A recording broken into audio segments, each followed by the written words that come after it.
This is a fan-generated show. If you'd like to support us, please go to jamieglazoff.com. Also, don't forget to subscribe to our new Rumble channel. All your support is greatly appreciated. Hello, ladies and gentlemen. I'm thrilled to announce the release of my new book, Obama's True Legacy: How He Transformed America. There's a reason why Mike Huckabee calls it a ferocious and chilling read. Order it now at Amazon.com or at FrontPageMag.com. Thank you for joining the Glazoff gang. I'm Michael Lauber, sitting in today for Dr. Jamie Glazoff. I want to thank him for the opportunity to be here with all of you. I also want to remind you guys that we are a fan-generated show. We count on donations from loyal viewers like you in order to bring you the stories that the mainstream media doesn't want to cover, would prefer to ignore, like a lot of what we're going to get into today with our guest, Scarlett Karoleva. Now, before we do that, I do want to remind you guys to go to jamieglazoff.com to make a contribution to help us to continue the Glazoff gang. Again, we don't rely on advertisers. We rely on your generosity to bring you this program. So without further ado, I want to introduce our guest to you, Scarlett Karoleva. Scarlett, how are you doing today? Couldn't be better. Always happy to be in your show. Well, I'm glad you're here. Scarlett's a journalist out of the Netherlands that covers a variety of stories in Europe. And today we're going to bring you some of the hot topics over there, especially getting into this digital ID in the UK, where you've seen people rise up against it. But it's not going to just be the UK. This is going to spread through all of Europe. So Scarlett, if you could kind of give us the background on that, and then let's jump right into this conversation. I mean, there's so much to discuss about it. First and foremost, you would expect that because the UK left the European Union, they would be able to escape the digital identity. But it's even farther from the truth. Now, the reason why Keir Starmer is saying that they need to have a digital identity, it will be mandatory, is because this will help them combat illegal working forces. You cannot make this stuff up. This man is creating a problem and now he is quote unquote finding a solution for it. Basically, I don't have to tell you, and the people who are watching this at home, what the dangers are of the digital identity. But it is a pattern that we see. They create a problem and they so claim to have a solution for it. It is really the abuse of the mass migration crisis that he has caused. Now, there's a silver lining in it. It is that people they understand the danger of this digital identity. They will call it a Brit card. And they are saying, we don't want this. You know, they started a petition a couple of days ago, and they're now on Yes. 7 million signatures, which is incredible. It's for me, if you would ask me, it's one of the best way as a citizen we can use our democratic rights. The question is, will Keir Starmer do something with this? I highly doubt it because this man, he doesn't care about anyone or anything. Like, he is really ruling as a tyrant. And you know what? Actually, I almost want to say thank you, Keir Starmer, because this man is digging his own grave. I didn't know it was possible to be this unpopular, yet every day his popularity rate is dropping. Oh, yeah. Yeah, Keir Starmer is about as popular as syphilis right now. Yeah. His approval ratings have cratered. So is their government. The people are tired of the abuses. But yeah, the digital ID is an insidious evil. You know, this is something we talked about during COVID when they wanted vaccine passports and they wanted to begin linking your bank account with your ID so that you were saying the wrong things, unpopular opinions, there could be repercussions. We've also seen this roll out with this Digital Censorship Act over in the UK. You know, we've pushed back against it here, but this is something these globalists really want in every country. They want your identity online tied to your identity in the real world. So if you say something that they don't like you're tired of the illegal immigrant invasion, that they can come give you a visit, knock on your door, seize your devices. And this is really about controlling messaging, controlling thought, and silencing any dissent to their goals.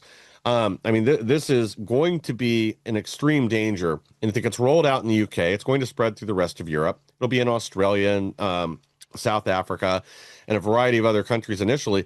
But really what they want is this adopted by the whole world so they can control your bank account, your energy, your health care, where you can travel, how far you can travel. They want the problem with digital ID is it is the linkage that pulls all these other things together and does create this surveillance state that we're all living through right now. Well, it goes even beyond that. It is one thing to live in a surveillance state. This will lead to the last step of totalitarianism, which is that you will self-censor you. And look at Europe, we have Ursula von der Leyen. There's a second scandal of her deleting messages, crucial messages, because the messages you and I send might be just uh, a bad meme or a bad joke, but what she's Yeah. sending to her friends like Macron and Keir Starmer, those involves billions worth of deals. We get zero transparency in that. Now in the EU, they want to have chat control, which means that the government will have access to all of your messages, WhatsApp, Signal, even your drive, so your Google Drive, OneDrive, you name it. And they say now, this jet control, that it's needed because it will help to combat, I don't want to use the word, like things that is involving CP. child. Exactly. And I mean, this is the thing, they abuse a problem, but it's not the real reason behind it. They just want to have full control over you. But it's very hypocrite. They get away with all of these criminal activities. We get zero transparency. There's no democracy without any transparency. Because there was actually a journalist that requested to see those messages that she sent between her and Macron. He had to wait 15 months, and then his request was denied by the European Commission. On the other hand, they want to have full access to see what you're sending. First and foremost, it's not gonna solve the problem of child. Yeah, CP. Exactly, Um, CP. I was looking for that word. Thank you. It's not gonna, because they're gonna have an overkill of data that even the police doesn't know how to structure and do, or like really know how to have control over that data. well, Second of all, what you're going to do is that you're going to self-censor yourself because you're going to be aware of the fact that the government is reading everything that you're sending, all the pictures that you're uploading into the cloud. So it is good that the people of the UK are standing up for themselves, because if we don't do it now and we lose our freedoms, it's gone and we'll never get it back. Once your and I want freedom to is gone, it's gone. Exactly. Yeah. It may be a situation you vote yourself into, but a lot of times, once they've stripped enough of your freedoms away, you have to shoot your way out of the situation. And that's not really an option for them. But I want to hone in on something you said, because again, this Online Safety Act was sold to the people of the UK as a way to prevent child pornography, child trafficking, things like that, that people would have to uh, their online identity would be registered with their real world identity. But that's never been the real purpose. There's other ways to solve that problem without going to these kind of draconian measures.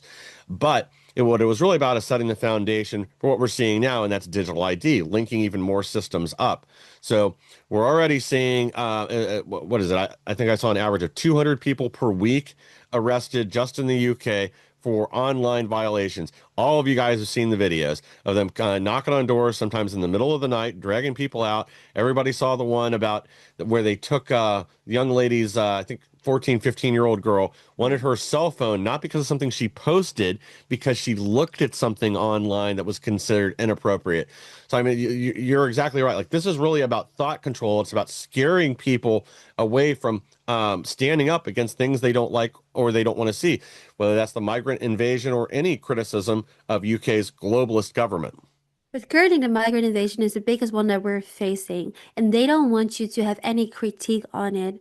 Look Yes. at Europe, and not just only the UK, but every European country. It is burning. It is Hmm. burning. We do not have any control of the flux of illegal aliens entering within our borders. A lot of them can be sleepers. We've seen it with the Manchester attack that's happening. The other day they had to shut down the opening of Oktoberfest because of an alleged bomb threats. That same evening, they thought they found a bomb within, or there were threats for a bomb at Zaventem, Brussels airport. We're almost going back to 2015 terrorist Yeah. levels. But the government don't want you to talk about it. Even in the Netherlands, where I am from, I am very proud to see that Dutch people are rising up because they want to open more and more asylum centers, even though we simply cannot allow these people to enter because they're causing the destruction of our society. They don't come here to respect our rules. I don't even have to talk about the things that they're doing to women, women having to take other routes to cycle at home back to their houses because they feel Yeah. unsafe. All of the all of the criminal activities that they're doing within our borders, their government, they don't care about it. So there were some protests in the Netherlands against it, the failing asylum and migration policies. And unfortunately, a group of hooligans came and they escalated the situation. So, what did the government do? Instead of addressing the issue for what it is, the fact that they have failed us, that they have failed us even though we wanted to close the borders and they refused to do that, they were talking about the hooligans. Of And course. now they said, oh, but we have a solution for that. We should have more CCTVs so we can control the people that are protesting. Well, in case they have forgotten, we are still a democracy, and in a democracy, you have a right to protest. And the fact that they want to control it is, like you said, it's a control state. Because the moment they see that you're there, they will register you. And once the digital identity will come, they will already have a track record. Ah, this person was in that moment there and there protesting against asylum centers, and you will already have a black page, which will make sure that you're already 5-0 behind in society. These are Yeah. terrifying times that we're living through, but we have to stand up. We have to stand up for our rights. Oh, exactly. Yeah, the people have to have an ability to air their grievances. Um, but the fact that the government there now is it completely ignores a legitimate concern, and that is this invasion of boat migrants, of migrants from North Africa and the Middle East that are destroying the national cohesion, destroying the culture in a lot of these countries. And as like you just brought up Manchester. Not only did this guy whose first name was Jihad, I mean, go find a bigger clue that you're going to be a terrorist than you name your kid Jihad. Um, but afterwards, after this guy was killed by the police, who also unfortunately killed one of the parishioners, as we're learning now, or one of the people at the synagogue, the UK police unfortunately also killed and injured one person there. So he killed one person.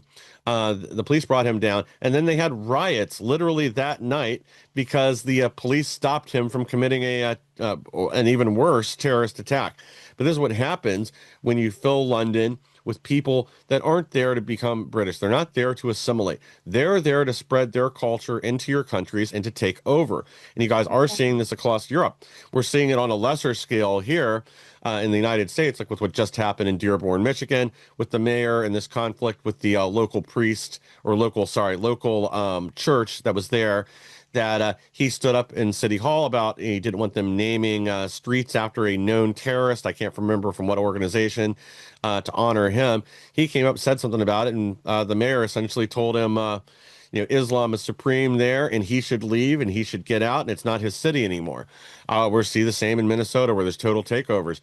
But yeah, what you guys are dealing with in London, in France, or in Paris, in the Netherlands, in Germany, these increasing knife attacks, increasing violent jihadis, and instead, your governments are covering it up and they're attacking the citizens that are finally taking a stand and saying, we can't take the violence anymore. We can't take the non-integration.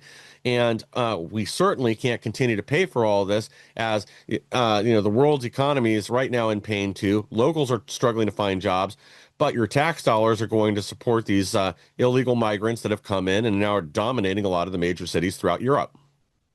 It is terrible. Like even there's this case in the Netherlands where there's a politician in the European Parliament who is trying to postpone sending in a draft about an EU law which should make it easier to deport illegal aliens because we are almost having elections in the Netherlands and his party doesn't want to address the issue. They don't even want to address the issue of mass migration because it is bad for their PR, it's bad for their elections, and this is what we're dealing with. We're dealing with politicians who care more about their own interests, making sure that they're still in power, which means that you can live this lavish lifestyle that we, by the way, are funding.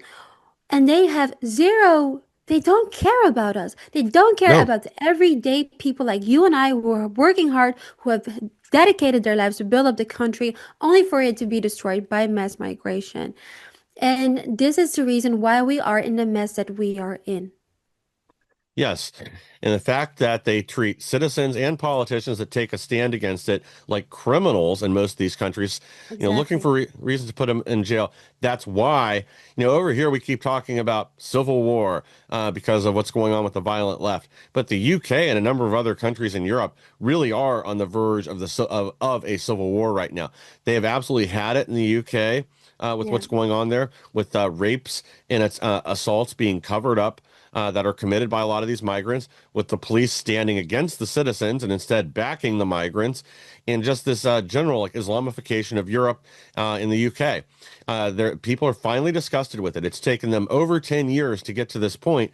But now that they are here and the government is standing against what is obviously the common good of the people, they are finally rising up. Now, do you think there is a real chance of that we'll start seeing more of a hot conflict in the UK, meaning there'll be more violence? Well, I guess really from both sides.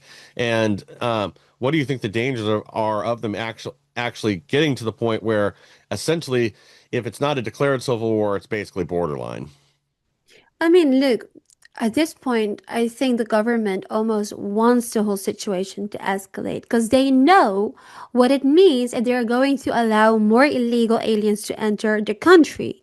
They know that people have had it because they cannot find social housing, the social security is completely gone. If you want to go to a doctor, you can wait in line for 2, 3 months until it's finally your turn. The social cohesion is completely deteriorated. Yes. If they really would want the whole situation to de-escalate, they would start listening to the people. And they've had many opportunities to do that. You saying, oh, the people of Europe have woken up for the finally after 10 years. No. Like even in the early 2000s, we had in the Netherlands Pim Fortuyn who was warning us about the dangers of mass migration and saying what the cultural and economic effects of that would be. And he was shot brutally. I always call him and refer to him as patient zero because he was the I first remember one now. who stood up and talking about the exact situation that we are living in right now. Imagine we would have listened to him 20, 23 years ago. So we've been saying it for decades, and for decades the politicians have been ignoring us. The elites have been ignoring us because they want the situation to escalate, and they have an agenda behind it. And that agenda is to abuse it as an excuse to have total control. Because now they can say, "Oh, look, you know what? What a chaos. But you know what? We will stop illegal migrants to enter with the digital identity. This is also the way we're going to make sure that you're safe. Just give us your freedoms." Yes. Yeah. And those that will trade their freedoms for the illusion of safety will have neither. Um, and that is really the bottom line. I think you summed it up very well right now. And I think if we do see real pushback, real from the people, from the natives of Europe, that will be used as an excuse to move in these draconian measures. So if you guys get in a fight over there, you better win it because the consequences are going to be the last of your freedoms. But hopefully it doesn't come to that. Now, Starmer's government's never going to survive. Whenever the next elections are, reform's going to come in. But my concern there is like we've seen other governments in the UK be seated, promise to do something to combat the boat migrants, the illegal immigration, but it never seems to actually come to fruition. I covered a story on my program on Ex American News a few weeks ago now about how they were finally going to do some of these migrant deportation flights. First day, reporters are down there, plane doesn't leave. Second day, nobody shows up to be deported. Third day, they finally had one poor guy they put on the plane. So whatever he did to earn that spot must have been really bad. But the rest of the plane was filled with reporters to cover it. I don't know that they ever started this, if they just scrapped it like they have other programs. Like they said they were going to start turning around the boat migrants. They did it a couple times. Then that ended too. Is there any hope that people can get any of this, their government to accomplish any of it, or is just going to be more and more promises? And if Nigel Farage and reform do come in, will they block him somehow and prevent him from doing anything about this?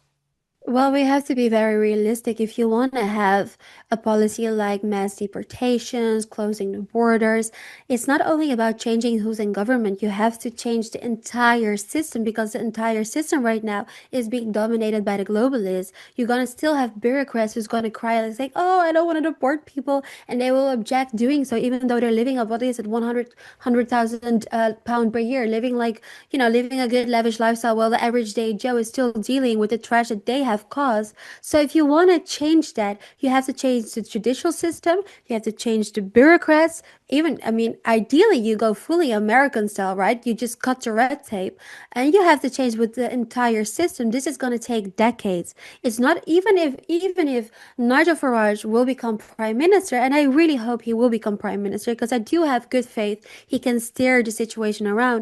It's going to take much longer than just a 4-year term. Agreed.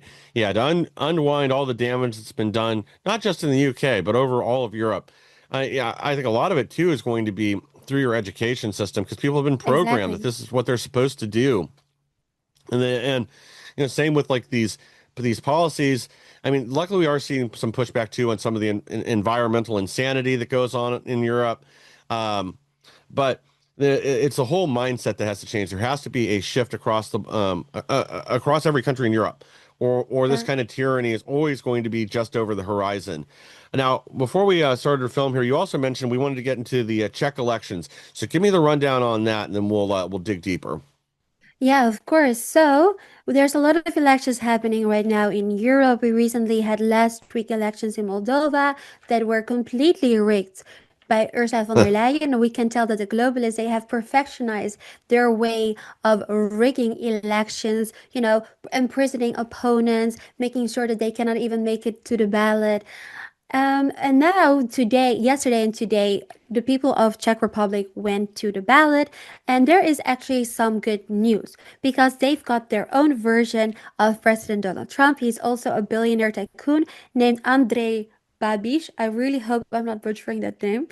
But he's really there to try to drain the swamp in Prague. And what he stands for with his policies, I would say, are very much in line with what MAGA stands for. So he wants to put a stop to the endless aid to Ukraine. He wants to cut back on EU regulations and he wants to put Czech workers first with real economic relief. This is amazing news. This is a big Yeah. blow for the European Union because for way too long they were really one united front, and we see that there's really a revolution of populist parties that are taking over. Now, I have a friend working in European Parliament, Teresi. She is a wonderful assistant. Um, when I was having a conversation with her when I was in Brussels this week, and I was asking her, what is your prospect on these elections? Given the fact that we know that in Europe we've got a very decent track record of the EU trying to infringe and rig elections to make sure that their desired regime is taking place. And she said so far she's very positive that these elections will be held fair, especially given the fact that, this MAGA party is actually leading the polls. Of course, we have to wait for the results. As the moment of filming, people are still able to vote, so we don't even know what the results are looking like. But if we can believe the polls, this will be a win for the populace. And you have to understand that, if you want to change something within inside of your country, mostly you have to do it within an EU level as well. So it's good to Yes. know that we are forming a bloc of conservative patriots within Europe because so far we only had, if I may be very honest, so far it's been only President Viktor Orban of Hungary who was able to stand tall against the tyranny of the EU. Yeah. And, this week they had the Copenhagen summit. It was about sending more money, more aid to Ukraine. As always, they got 4 billion extra in aid. It's interesting how they always get more money, but nobody's checking where that money is going to. Oh, I But know. also, they wanted to accelerate the accession of Ukraine within EU. Now, thank God, Hungary is saying we do not want that because at the end of the day, it's not in our interest. No. And he wants to use his veto right to block that from happening. Now, the veto is designed so that member states can protect their own interests in case the European Union is trying to override it. And for the Hmm. longest time, the European Union is now trying to get rid of these veto rights so they can have full control over the decisions being made. I'm very grateful what President Viktor Orban is doing, but it would be good for him to have some people backing him, especially within the European Council. And it's nice to see that we're having a shift. People are waking up.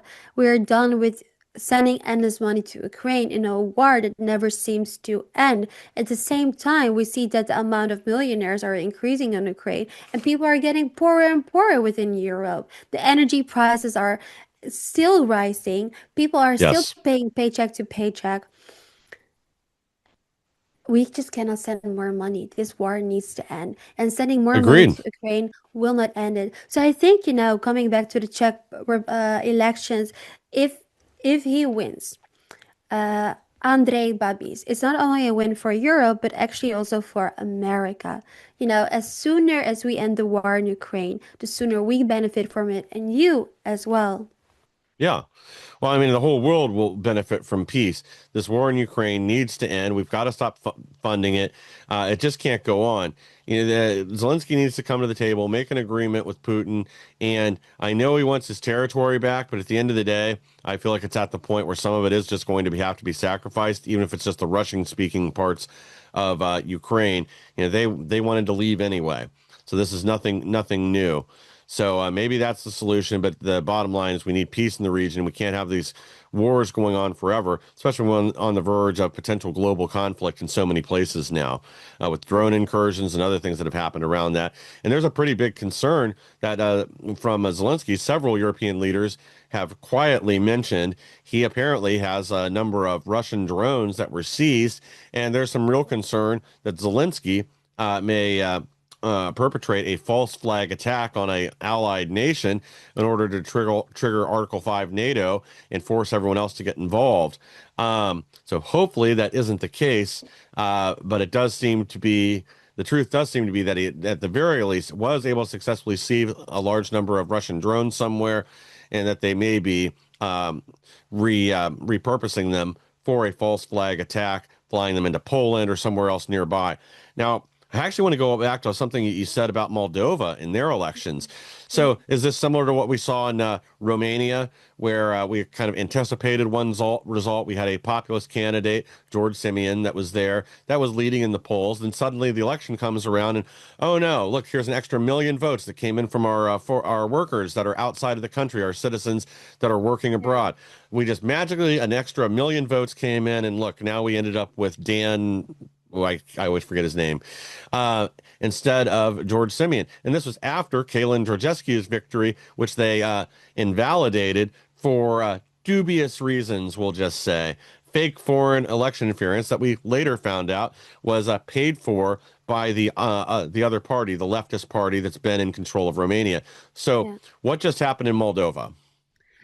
Well, I'm very glad that you let me talk about it because, this is a personal issue for me. I am very grateful that I got to grow up in the Netherlands, and I will always consider that my fatherland. But at the same time, I do have my roots in Moldova. So growing up in the EU, knowing how it has actually ripped us from all of our freedoms, I'm very much concerned of the future that awaits for Moldova. And I can talk about it for hours. But to give you a brief summary, what happened is, first and foremost, a couple of years ago, Maya Sandu became the president. Maya Sandu, you have to understand, was put in position thanks to Soros and the EU as their own puppet. 80%, for example, of the media is being funded by Soros, NATO, and the EU, and formerly US aid even. Now, the thing is that the EU has too much interest within the country. They cannot afford to lose their control there. For years, they didn't care about Moldova, but now that the whole situation has escalated with Russia, Moldova out of the sudden has become interesting for them because they are at the border with Ukraine. And don't forget, they also have this part of land which is called Transnistria, which was annexed by the Russians. And they still have some Russian military stationed there. Not a lot, but there's still some left there. And for 30 years, that was never an issue. That war has been fought within 3 days. People were still living in peace. Now it has become very delicate because let's not forget, not only the EU has an interest in there, so does NATO. Yes. So, because imagine NATO would send there some troops or they want to station there some of their guns, some of their weapons. Russia can see that as a provocation. And if Russia starts to retaliate, then Romania will step in as well because at the end of the day, Moldova is their little brother. They were one country for a long time.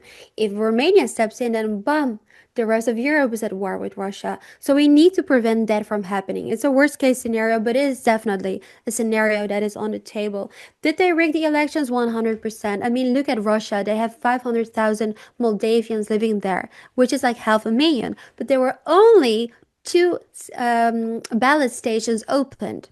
So they on purpose ensured that people, it would be very complicated for people to actually use their democratic right to vote. People in Yeah, Transnistria, they were blocked for the longest time as well to go and vote. And I'm not saying that people should go and vote for a pro-Russian party. Absolutely not. But at the end of the day, I do believe that the people of Moldova have a right to choose a party, the agreed. representatives who they want. And it's not up to Brussels, it's not up to Ursula von der Leyen, it's not up to Soros, it's not even up to NATO. And this is interesting. I did this interview with a lady. Her name is Victoria Fortuna, and she's the party leader of the Partido Moldova Mare. And she was telling me that prior she was working as a procureur, and she wanted to investigate the corruption within Maya Sandu's presidency and intelligence service. And as a result of that, she got prosecuted and she was banned from running for office. This is what they Unbelievable. do. They turned it's what they did with Trump as well. They turned the judicial system and politicized it, and they used it to silence opponents that are Yeah. not in line with the globalist agenda, because Maya Sandu is not serving the interests of the people of Moldova. She's serving the interests of Europe, of Soros, of NATO. Yeah. Well, And well, to your point, I was just going to say this. Like you made a point that the people of Moldova, even if they are going to vote for someone that is pro-Russian, whatever exactly that means, now they should still have the right to self-determination. The fact of the matter exactly. is that whether it's the European Union or George Soros or whoever that is instead financing the political outcomes they want and then censoring the people, only having two polling locations for 500,000 people, for 500,000 people, having two polling locations is ridiculous. In any other country, we would consider that to be, third world 10 pot dictator BS. It's unacceptable because you're trying to suppress a large amount of the population there. Moldova is not a very big country. Like you said, it used to be a, part of Romania. They are, their own nation now, and they deserve the right to be self-determined. This is what we've seen in so many other countries, this heavy-handed approach from, European globalists outside of their borders to force the outcome that they want, or when they don't get the outcome they want, erase that election. So that's been the scary thing Yeah. here. I mean, there's been a number of elections now in different European countries that it looked like someone that was a populist, someone that was a nationalist, that wanted to get back to their individual rights for their country, get back to self-determination, that they've been ahead in the polling, and suddenly the election comes through, and all of a sudden, they're down a few million votes. Something suspicious happened. Um, I and mean, we Maya keep. Sandu even announced that Mhm. before we knew what the end results would be, she said that if the results were in favor of a pro-Russian party, she would annul the elections. So even before the elections had finished, people were like able to cast their ballot. She already decided what the outcome had to be, and there's a video at an election a ballot station where they are Yeah, burning some of the ballots because they were unbelievable. not for Maya Sandu. I mean, that's insane. Well, And then there's they one. say, and then they claim, oh, Moldova has chosen a pro-EU path. Are you kidding me? Well, I hope the Czech Republic can pull you guys out of this. Again, Viktor Orban needs some people to back him up. I know Poland's there in his camp sometimes, but even they got the globalists shoved down their throats recently. Yeah. I believe they now have somebody that is pro-Poland again back in that position. That Tusk is out of there, but again, this meddling. They cry about it and pretend that somehow the right is always doing this. That we're uh, subverting democracy or fear mongering or whatever, when in reality, it's exactly the opposite of that. So hopefully something happens there to turn things around. I want to quickly, because before we run out of time, also shift over to Germany. Um, Yeah. as our audience may or may not know, you had seven German AfD party members drop dead mysteriously. Well, one of them was 80 some odd years old and apparently did have some other medical issues going on. But the other six are suspicious, especially suspicious timing, dying within just a few weeks of the election, and the fact that the German police were refusing to release information about most of these. Now, again, I would totally believe that one of the other six may be natural causes, but for it to be seven deaths in that short of time span seems highly suspicious to me that there isn't some sort of government involvement in assassination. And when we get to another story that broke more recently, you'll see exactly what I mean. Hmm. Yeah, exactly. It's very good that you're mentioning that because the AfD, which is a patriotic conservative party in Germany, they have risen in polls lately. I think they're now at 36% even. They're very closing about for closing the borders, keeping Germans safe again, because we know that Germany is facing a lot of knife attacks by illegal aliens, and Yes. they have won the previous elections. They're not the biggest party, but they're the second biggest party. So what did they do? Right before they could take office, they were deemed as a security threat by the intelligence service, which basically means that they are being under surveillance 24/7. The government can spy on them. That's what it comes down to. There are even member states in Germany where if you are part of the AfD, you cannot have a public job Yes. anymore. So that would mean that you cannot be a police officer or you cannot be a teacher only because you are part of the AfD. It is terrible. This is pure tyranny, maybe even Oh, autocracy. And this is the hypocritical thing. Yesterday, the 3rd of October, it was the 35th anniversary of the unification of East and West Germany. And Macron and Merz, the two poster childs of globalism, came together yeah. to warn us. They were so kind to warn us because of the rising threats from autocracies to our liberal democracies. What a joke. And I was thinking to myself, Macron, wait a minute. You're trying to silence Rassemblement National, another conservative patriotic party who's also rising, who will win the next elections, who will get you out of your office. You're trying to silence them. That is the hallmark of an autocracy, silencing your opponents. And it's the same for Merz, what he is doing, silencing the AfD. So it's interesting. Are they trying to warn us from themselves? Because that would actually be for the first time that they're not lying to us. That would be a first I would very much like to experience. And I have to think about what JD Van said during his wonderful Munich speech. The real threat that we are facing here in Europe is within our own. It's the real danger is at home. The real Yes. danger are our politicians. The Yeah. nice thing, to put something positive to it, is that people have had it. There have been protests both in Berlin and as well in Paris against militarization. They don't want to send more Yes. aid to Ukraine. They want to maintain peace. Frankly, sending more weapons is not going to guarantee us more peace. The austerity, but also the social inequality that we're facing because of the mass migration. People don't Yes. have any social security anymore. Enough has been enough. So I don't know. I think Merz and Macron, they're living in some sort of like delusional world where they truly, either they're really stupid and they really have no clue on what's happening, or they're really, really evil and they don't care. I think I it's the think latter. Yeah, I agree. I think it really is that they're evil and they don't care. This isn't the result of failed policies or trying something and having it backfire. I mean, at this point, it is willful destruction of Europe. They use immigration as a weapon to create a wedge between people, and then now that people are finally starting to rise up and push back against that and push back against the war in Ukraine, not wanting to spend their money anymore, to focus on their own nation and protecting their own people and making Germany great again, or Romania great again, or every other country in Europe, making them great again, focusing on their own people and their own needs. But when the government says, "Oh, well, that's hate speech, that's evil, that's violent, that's akin to being a Nazi," and again, trying to censor the message, censor the people, and ignore reality. I mean, the fact of the matter is, this leftist globalist dream is dead. People have seen it and they don't want it. But to get back to Germany, get back on target here a little bit.